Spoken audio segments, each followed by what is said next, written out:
Good morning, everyone! And now, for our lesson 5, we will be discussing beef handling, storage, and fabrication. Ang pinaka-expensive is the tenderloin. Your beef can be stored for 6 to 12 months. Ganyan siya dapat. Sealed. So this is how you trust live professional. Pwede bang i-flex ko lang? Ganda ng gawa ko. For our first chapter, we will be talking about contamination prevention and storage. Why is this very important? Beef, it's a raw protein and it's important na alam natin kung paano siya i-handle. Same thing ang proseso sa paglilinis ng ating mga surface areas when it comes to any raw protein. Importante that you always clean your surface para hindi makontaminate ang ibang ninyong mga pagkain. It's important that you always separate them. When shopping for beef or any other types of raw meat, make sure it is the last item on your list. Para siyang manok, para siyang seafood. Para yung length ng time niya without refrigeration is as short as possible. If you could bring a cooler with you or kung pwede nyo tanungin si Manong Butcher, sa isang layer ng plastic bag, nandun yung beef ninyo sa loob, diba? Mag-request kayo ng isa pang plastic bag na papalagay nyo ng yelo para yung travel time ninyo, si beef ay chilled habang pauwi kayo. So you are actually preventing your bacteria buildup during your travel time pauwi ng bahay. Ang bacteria na maaaring makuha sa beef is E. coli. When taste testing your food, do not use the same utensil that was used for preparation and be sure that a clean spoon, fork, or knife is used to eliminate the spread of germs. Meaning, pag itong kutsilyo to ang ginamit ko to fabricate my beef, naluto ko na yung beef, hindi rin ito yung same kutsilyo gagamitin ko para i-slice yung beef na luto na.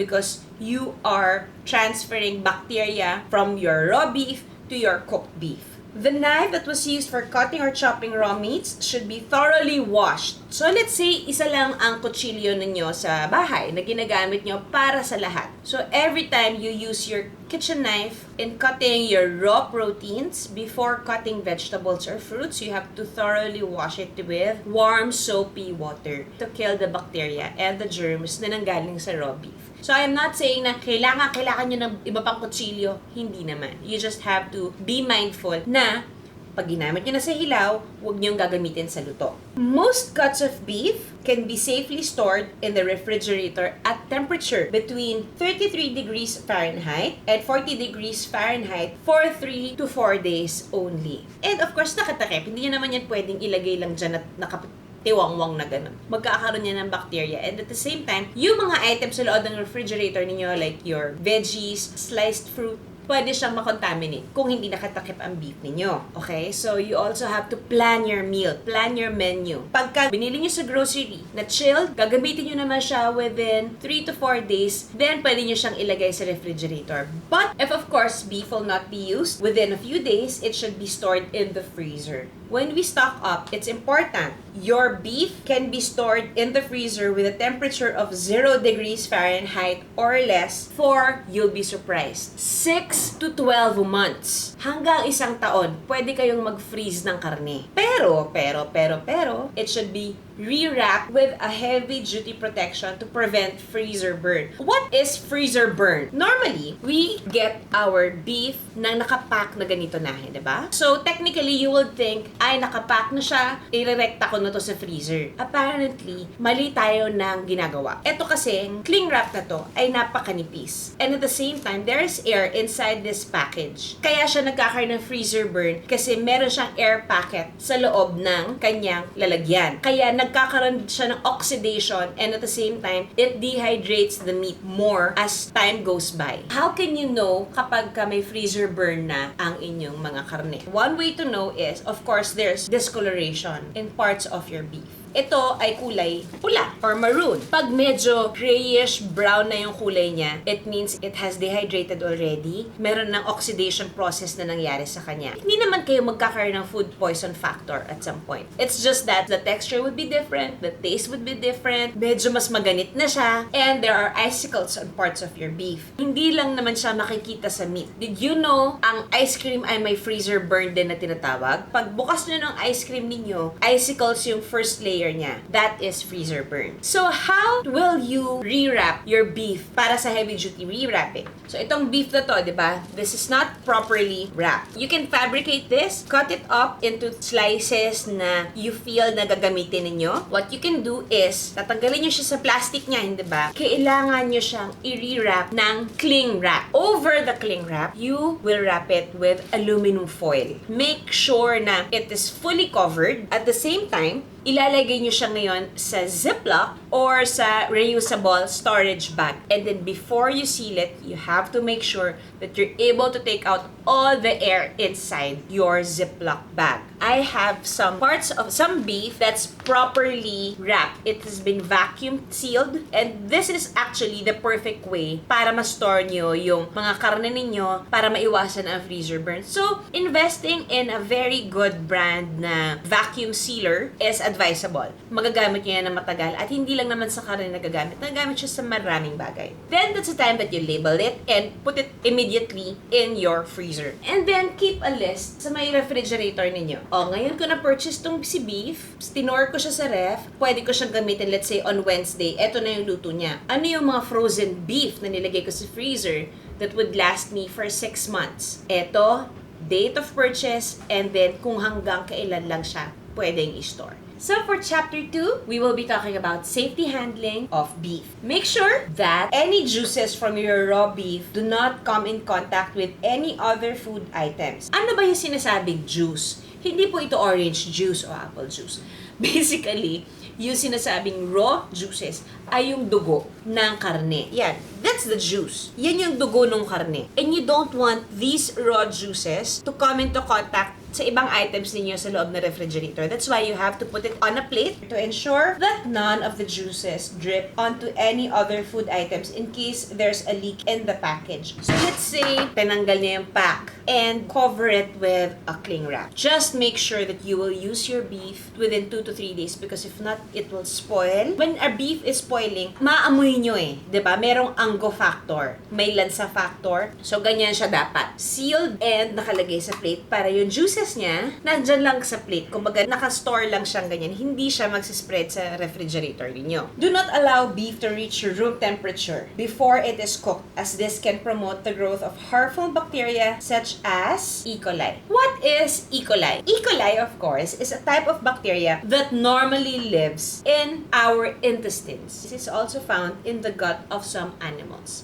More so, beef. It can mostly be found in, yes, ground meats. When meat is processed, sometimes bacteria from the animal's intestines make their way into the meat, especially kapag nakatay na sila. Kahit patay na ang karne, ang bacteria ay buhay na buhay hanggat hindi siya naluluto or hanggat hindi siya na iniinit or inaapuyan. Etong mga beef na to, nilabas ko siya. It is chilled sa aking cooler. Nilabas ko na lang siya 2 minutes bago kami nagsimula. So, hindi ito naka-room temp. All of my beef are still cold. Nakapack pa sila, so hindi ito magkakaroon ng bacteria growth. Beef should be cooked as soon as possible after you take it out of your refrigerator. So, actually, yung lunch namin mamaya, puro beef. Kasi kailangan ko ba tulutuin lahat agad-agad? Hindi naman. Kasi, hindi naman siya room temp, gaya ng sinabi ko sa inyo kanina. So, actually, after our class, I'll just put this back in my cooler or I could just put them back in my freezer. Why? Because it is not frozen nung binili ko siya. So, basically, I am not refreezing my beef. Once you thaw your beef in the refrigerator, never thaw your beef at room temperature, okay? When you thaw it, you have to cook it. You cannot refreeze a thawed beef because nagtanggal na siya ng oxidation, nagtanggal na siya ng lamig sa katawan niya. Pag binilik niyo siya sa refrigerator or sa freezer, at some point, it can promote food poisoning.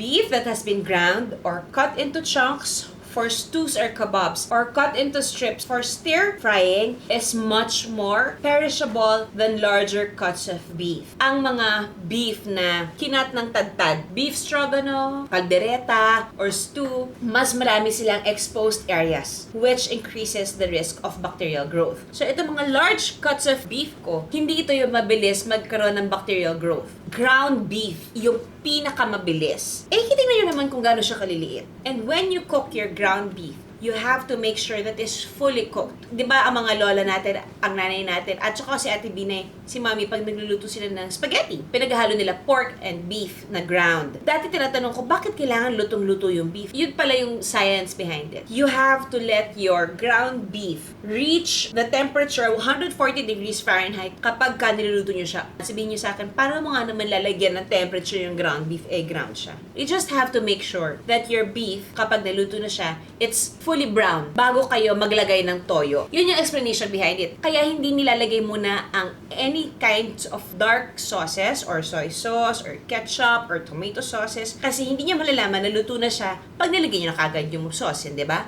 Makes sense, right? Those are the basic things that you have to learn about your beef. We will move on to Chapter 3, Parts and Cuts of Beef. Ito, I am really excited sa part na to. Ano ba ito mga parts talaga ng beef para malaman natin kung paano siya lutuin. So, ito, ang baka. Sabi niya. Ang pinaka-expensive na part ng beef is the tenderloin. Ito yan, yung part na yan. Kaya siya mahal dahil dalawang parts lang talaga siya. Dalawang pieces ng tenderloin and it is the most tender. That's why it is tenderloin. Malambot din si sirloin, pero hindi siya kasing lambot ni tenderloin. Meron pang konting ganit na makukuha kay sirloin, pero hindi siya kasing tigas or kasing chewy ng ibang parts gaya ng rump, or gaya ng flanks, or ng plate, and brisket. So we have here our strip loin. Malambot din naman siya, pero hindi siya kasing lambot ng tenderloin. Dahil nasa top part siya ng loin. So, ito yung strip loin, si tenderloin, sa ilalim niya. Nakaganyan siya. Kaya mahal si tenderloin. Kasi si strip loin, mas malawak yung sakop niya sa baka. Si tenderloin, as in dalawang ganun lang talaga siya sa likod. Si tenderloin na ginagawang filet mignon. Yung mga parts ng beef na mabibili ninyo na matitigas are the rump, dahil iyan yung gumagalaw. Yung rib niya, dyan makukuha si rib eye, the fattiest part of the beef. That's why, more often than not, ito yung mga parts ng beef na ginagawang steak kasi nga meron siyang layer of fat in between. And at the same time, did you know, mas healthy kainin pa ang baboy kesa sa baka. Why? Because ang beef may layers pa siya ng fat in between. Pero, yung tenderloin naman, or let's say the filet mignon, wala siya masyadong taba. Pero wala rin siya masyadong lasa. Ang maganda sa pork, nasa ibabaw lang yung taba niya. Madali siyang tanggalin. Kung nagda-diet kayo or you just want to have a lean protein, you can just fabricate the fat of your pork. When it comes to beef, medyo mas mahal lang yung kailangan yung bilhin ng part if you really want to have beef in your diet.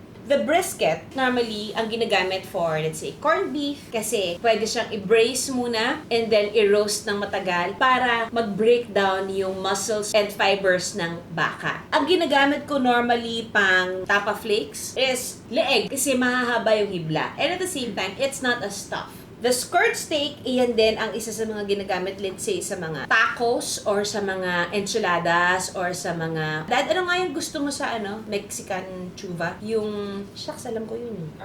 Carnitas. Yan yung ginagamit, yung skirt steak. Because it has a lot of layer of fat and at the same time, isa to sa mga hindi naman cheap but not as expensive as tenderloin. We have the porterhouse, we have the T-bone, and the tomahawk. So, ito yung tomahawk. Ito yung part ng rib ng baka. It is quite expensive because iniiwan itong mahabang part na to ng rib kasama yung laman niya. Basically, ito naman ay for showmanship purposes. Mas malambot lang siyang minsan gawing steak kasi ang laki ng buto niya. This is our cube roll. Binili ko to kasi I want to show you kung ano yung difference ng Wagyu sa ibang types ng beef. So, Wagyu, as you can see, it is basically a type of beef like Kobe beef or Mulwara beef. Buksan ko lang siya ng ganyan.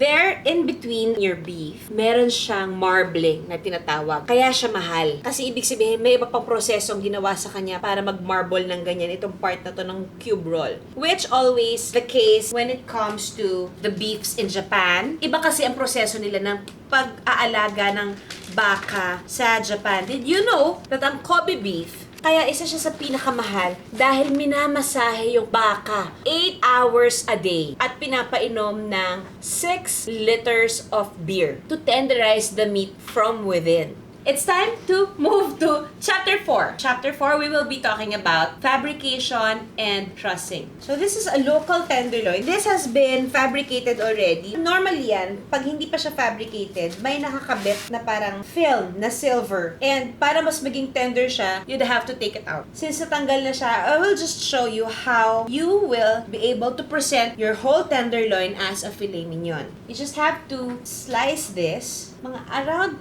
2 inches. Ito lang yung alam kong cut na makikita nyo palagi sa restaurants when you order a filet mignon.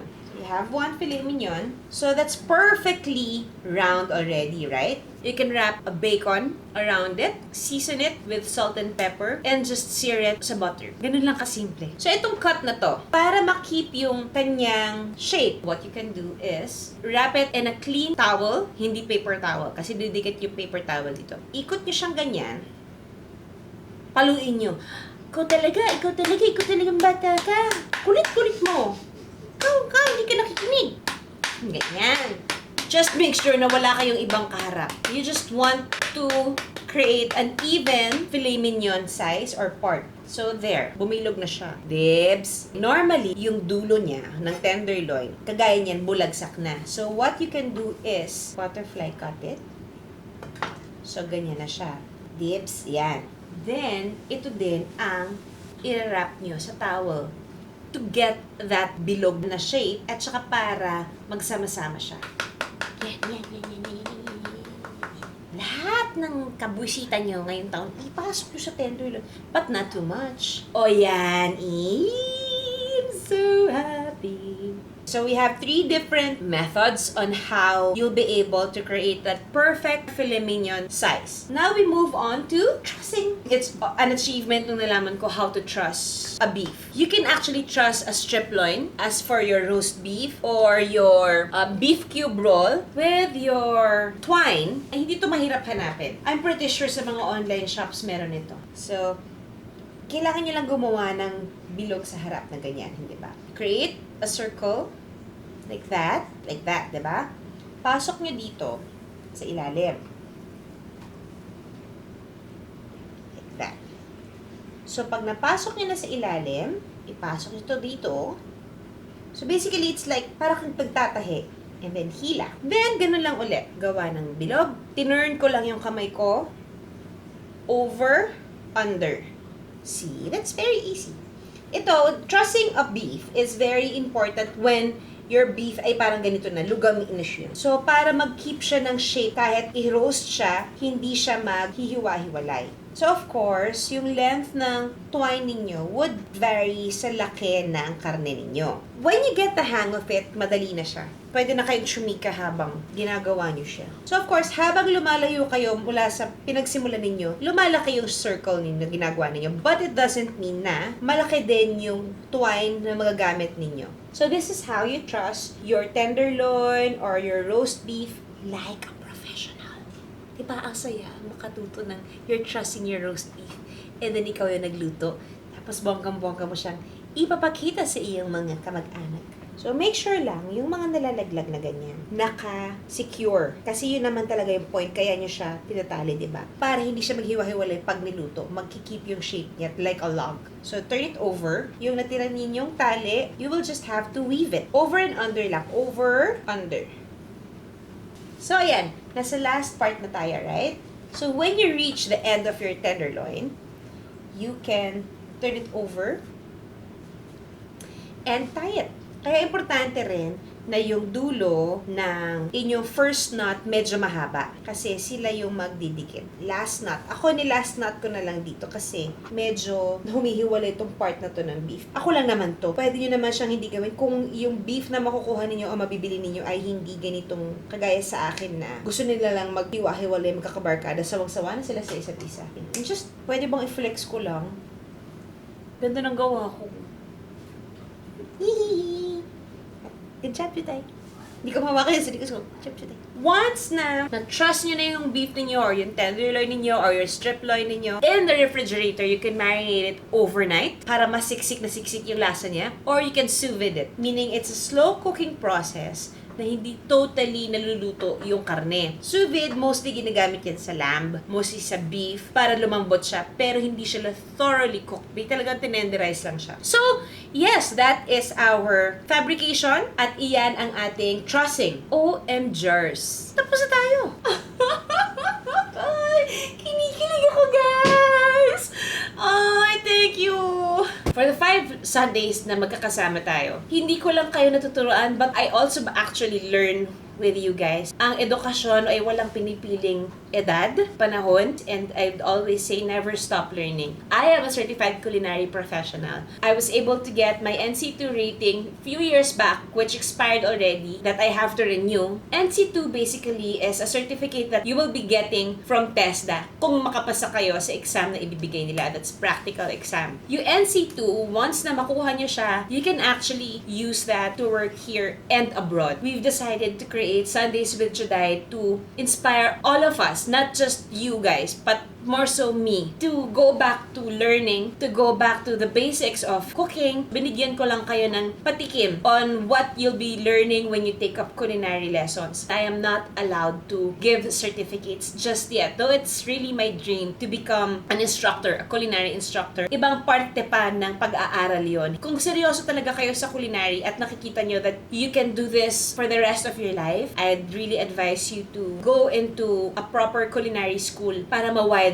pa yung knowledge ninyo. What's nice now with CACS, Center for Asian Culinary Studies, they are starting to tape their online classes. Their lectures will be online. You can inquire. At this time, na lahat ng karamihan ng mga tao ay going into food business. It's important that the basic things that you want to learn in the kitchen, be it at home or at some point you'd want to put up your own restaurant, yung knowledge ninyo, mas mahasa nyo pa. Para lang confident kayo, never stop learning. I would like to acknowledge my Dumbledore, Chef Jean. Thank you so much for allowing me and Jane to refresh our memory before we started Sundays with Judy. My confidence basically comes from my refresher course with Chef Jean. And of course, I researched some of the lessons na sinishare ko sa inyo. Kaya ako sinasabi na, when you learn, I learn more. I'm just really very happy na tinatag nyo ako sa mga natututunan ninyo from the bottom of my heart. Thank you so much for every Sundays that you join and spend your time with me. And to everyone who made me feel confident that I can actually share my knowledge with you guys, maraming salamat. On that note, be positive, be grateful. Always remember to be thankful with all your blessings, big or small. Class dismissed.